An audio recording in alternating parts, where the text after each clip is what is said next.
Good morning. It's Friday, June the 5th, and Cheryl and I are out in the spectacular northwest metropolis of Seattle, Washington. Just beyond your view here, you can see the cityscape, the skyline of Seattle, and behind me you can see the boats that are docked, the water. The water is everywhere. This is really one gorgeous part of America.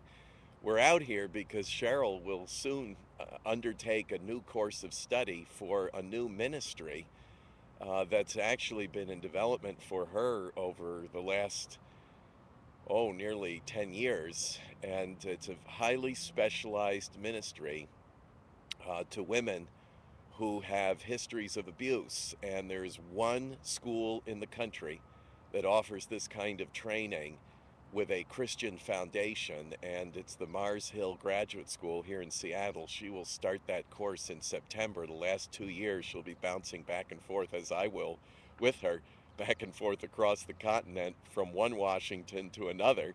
Of course, I'll be most of the time in Washington, D.C., as I always am.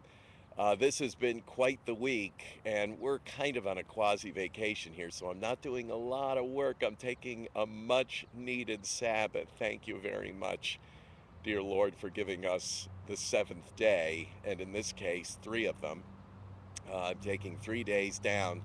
I am going to do a careful analysis of the president's speech yesterday in Cairo at the university there. I've been to that university. In fact, I've been to a lot of the sites that President Obama visited while he was there. I saw on the news reports, hey, I've been there. I know that place.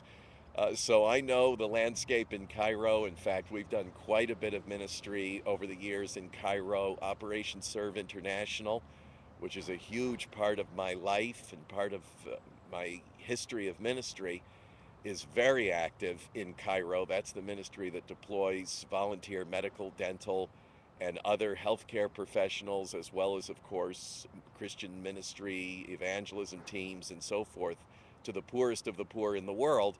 And we have worked extensively over the years in Cairo. The director, Sama Sadek, is from Cairo. We know his dad very well, the head of the Assemblies of God Church, or actually former head of the Assemblies of God Church in Egypt.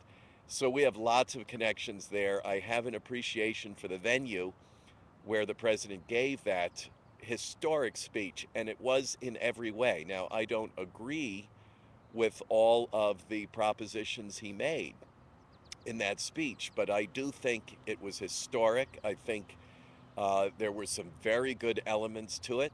Of course, the definition of terms and phrases are critically important, and particularly when it comes to Israel and so forth. So I'm going to do an analysis of that on my website, on my blog, I should say. Watch for that. But for now, it's early in the morning here, later on the East Coast. So we're going to start a day, Cheryl and I spending some precious time together. And so I got to go because I got other things to do. Okay. Love and appreciate you all in Jesus' name. Have a wonderful, blessed weekend. See you again next week.